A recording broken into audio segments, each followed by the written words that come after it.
A pedido de muchos suscriptores del canal y de amigos de este humilde servidor, damos por iniciado un nuevo ciclo de videos que involucran al género de ciencia ficción. No haré como el ciclo de películas atómicas desde que este inició, sino que la acción puede tener lugar en un tiempo pasado, presente o futuro, o incluso en tiempos alternativos ajenos a la realidad conocida, y tener por escenario espacios físicos, reales o imaginarios, terrestres o extraterrestres, o el espacio interno de la mente. En el multiverso del género de ciencia ficción, El Pelado Investiga, les presento el código moral de Mando. A finales del siglo I después de Cristo, el historiador Tácito contrastó la libertad de los incivilizados británicos con la corrupción de Roma, diciendo de su propio pueblo: saquean, matan y roban. A esto lo llaman falsamente imperio, y donde hacen un páramo lo llaman paz. Las palabras de Tácito se evocan a menudo para describir los pecados de las superpotencias, y en la historia cinematográfica reciente se aplican acertadamente al conglomerado político gobernado por el emperador Palpatine y luego por su aprendiz Darth Vader en las 3 películas originales de Star Wars. El orden del Imperio se basa en extraer poder del lado oscuro de la fuerza. Aunque los Sith obtienen ese poder más rápidamente que los Jedi, el lado oscuro ejerce control y adicción sobre sus seguidores. Además, como hemos visto, le destruye paulatinamente el cuerpo, y cuando ese poder se desmorona al final de El Retorno del Jedi, nos alegramos. Pero también podríamos decir que las películas recientes de Star Wars representan en sí mismas un imperio cinematográfico ordenado, pero espiritualmente carente, cuyo momento ha llegado para una revolución silenciosa. The Mandalorian, o El Mandaloriano de Disney+, comienza poco después de la destrucción de la segunda estrella de la muerte y ofrece un cosmos mucho más pequeño para una narración eficaz que las películas recientes. Se siente, se percibe un nuevo tiempo de libertad. Escrito por la leyenda del cine independiente Jon Favreau, el creador de esta serie, si no saben de quién estoy hablando, interpretó a Harold Happy Hogan en Iron Man del año 2008, un personaje ficticio que aparece en la franquicia tanto de los cómics como de los largometrajes de Marvel. Por lo general, se lo representa como un personaje secundario y es el chofer, guardaespaldas y asistente personal de Tony Stark. Aclarado esto por algún desmemoriado, continuamos con El Mandaloriano. Como les decía, Jon Favreau no cayó en la tentación de simplemente reproducir los tópicos más externos del imaginario, sino que hizo bien su tarea.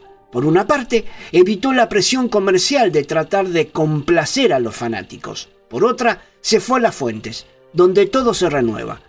En propias palabras de su creador, nos dice que, viendo las películas y los arquetipos que influyeron en George, ya sea el western, las películas de samurái de la Segunda Guerra Mundial, óperas espaciales anteriores como Flash Gordon, vi de qué modo habían influido en su vida.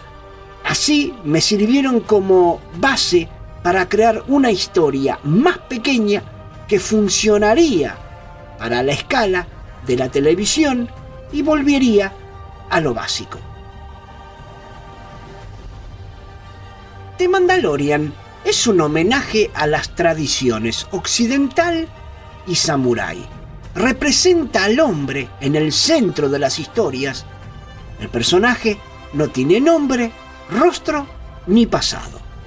Siempre se ha dicho que cuanto más sencilla parece una historia, más trabajo hay detrás.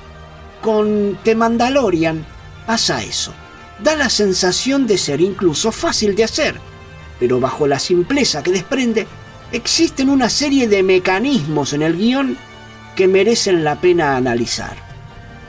Uno de ellos lo utiliza para presentar al personaje principal, Mando, en el primer capítulo de la serie.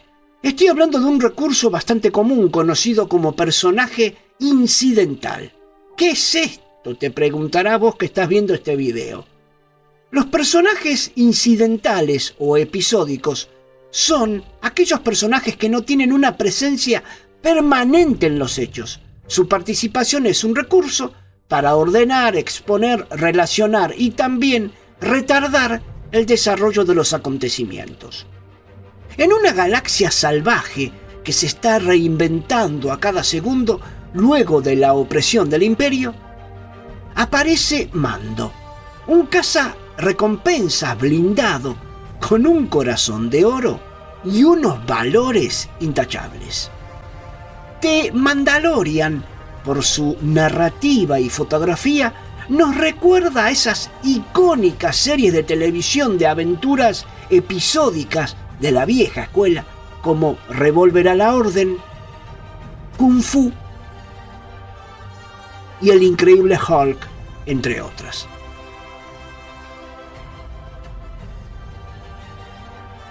The Mandalorian ofrece un magnífico diseño de producción, una vívida construcción de mundos fantásticos y la combinación de un personaje recio conmovido por una criatura adorable.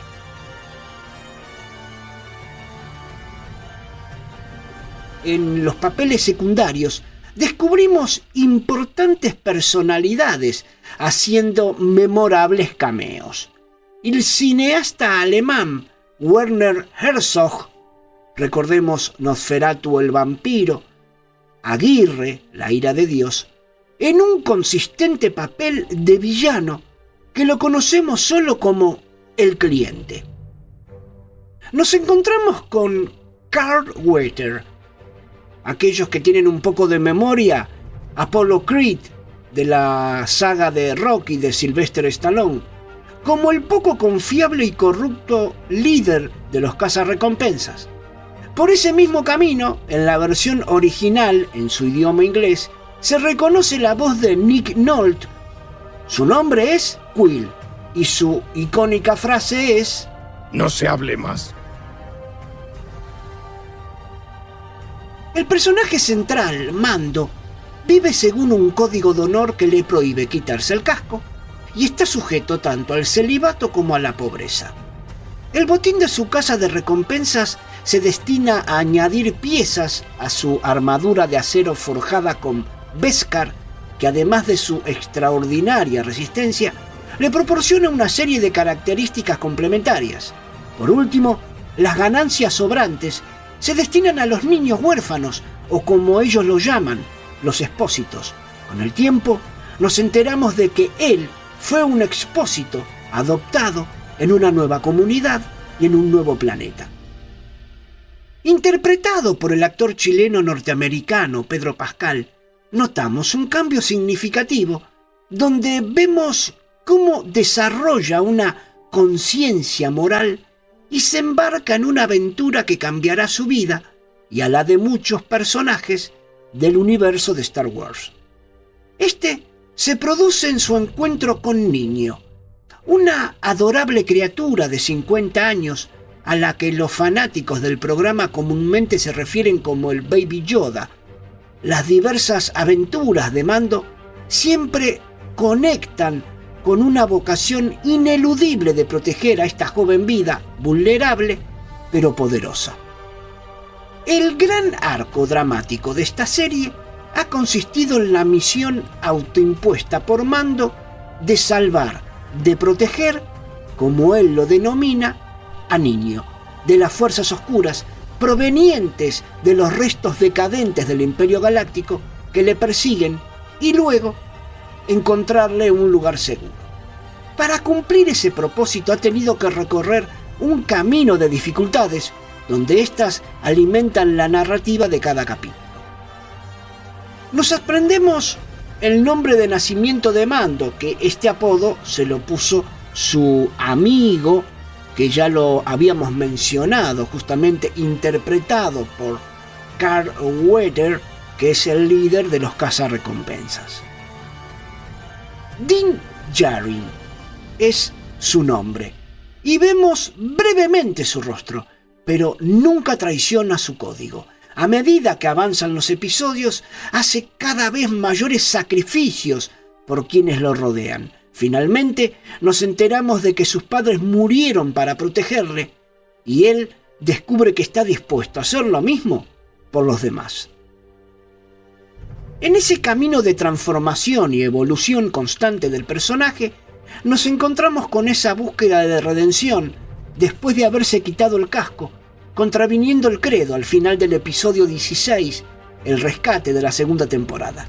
Din Djarin se quita el casco, mostrando su rostro a su joven expósito por primera vez. Una escena que estoy más que seguro que es imposible que no te conmueva. Vamos a ver unos segundos que por cuestiones de derechos no puedo extenderla más.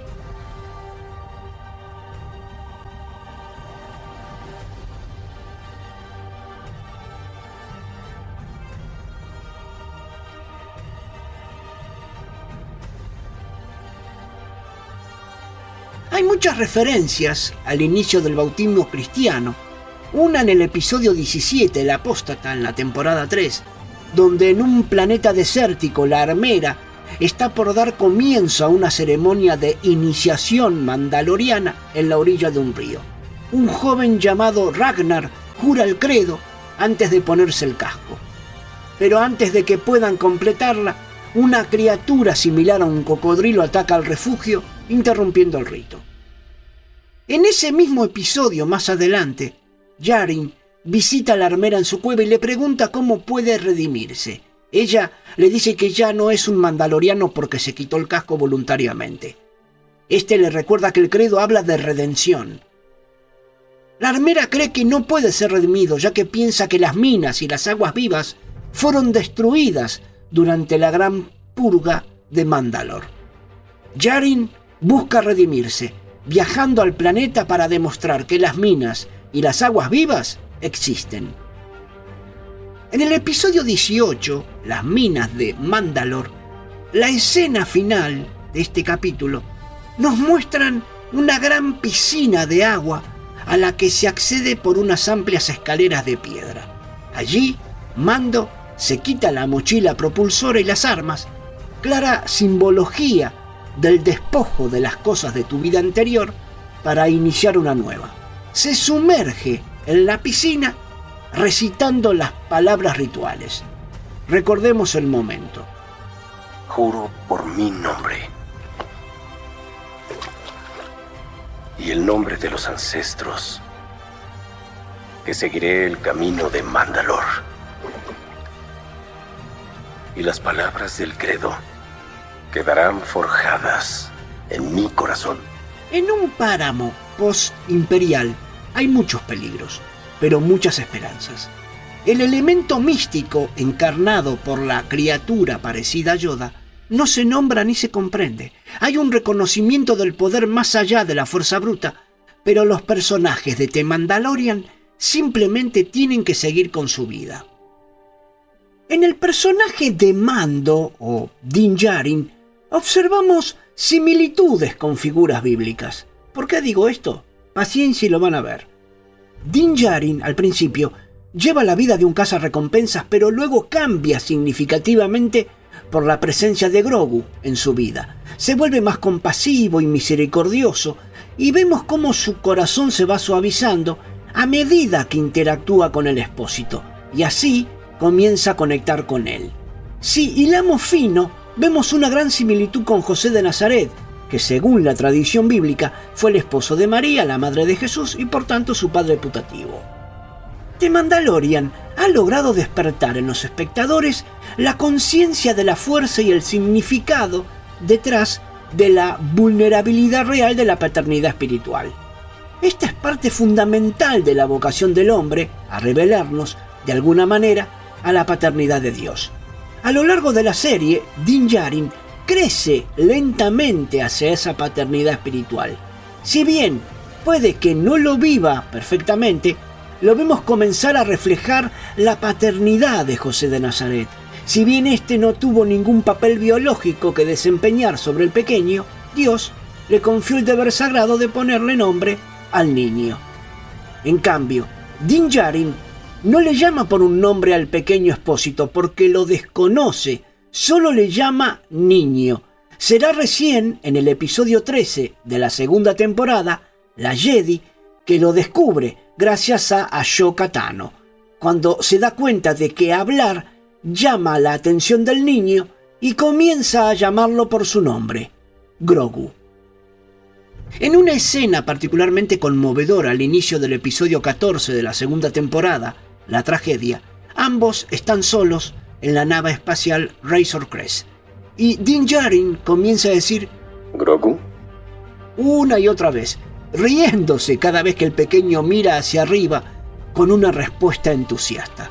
Sin saberlo, está adquiriendo la alegría y el asombro paternal de cuidar la vida de su hijo putativo, simplemente llamándolo por su nombre con amor.